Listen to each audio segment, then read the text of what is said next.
Hello students, welcome back to our channel Maravana Sriyar. இந்த வீடியோல நம்ம என்ன பார்க்க போறோம்னு பார்த்தீங்கன்னா 12th standard physics first midterm test 2024 கான கவர்மெண்டோட official original question paper. So நமக்கு 12th physics பொறுத்த வரைக்கும் 50 மார்க் பேட்டர்ன் தான். 1 மார்க் பொறுத்த வரைக்கும் பார்த்தீங்கன்னா ஒரு 1 மார்க் கொடுத்துருக்காங்க. 1 மார்க் பொறுத்த வரைக்கும் ஆஸ் யூசுவல் புக் பேக் நல்லா படிச்சுக்கோங்க.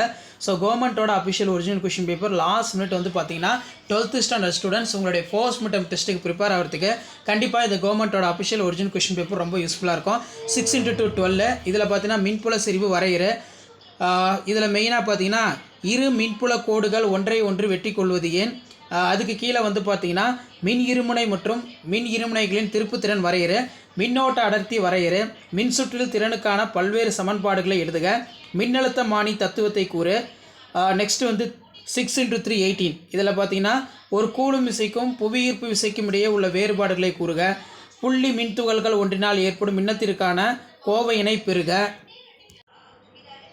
ஸோ கண்டிப்பாக இந்த கொஸ்டின் பேப்பரோட கொஸ்டினை நல்லா பார்த்துக்கோங்க, எல்லாமே ரொம்ப ரொம்ப முக்கியம்.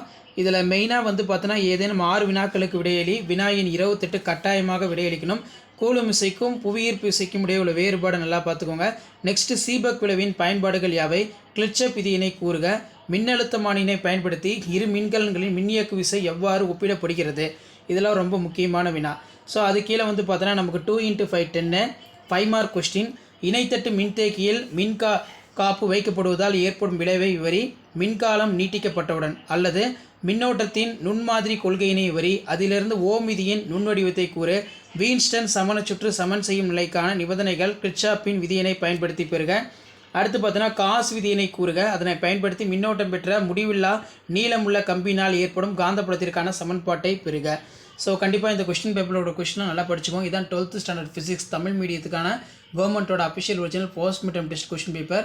ஸோ மறக்காத வாட்ஸ்அப் குரூப் டெலகிராம் ஜாயின் பண்ணுங்கள், கீழே டிஸ்கிரிப்ஷனில் லிங்க் இருக்குது. தேங்க்யூ.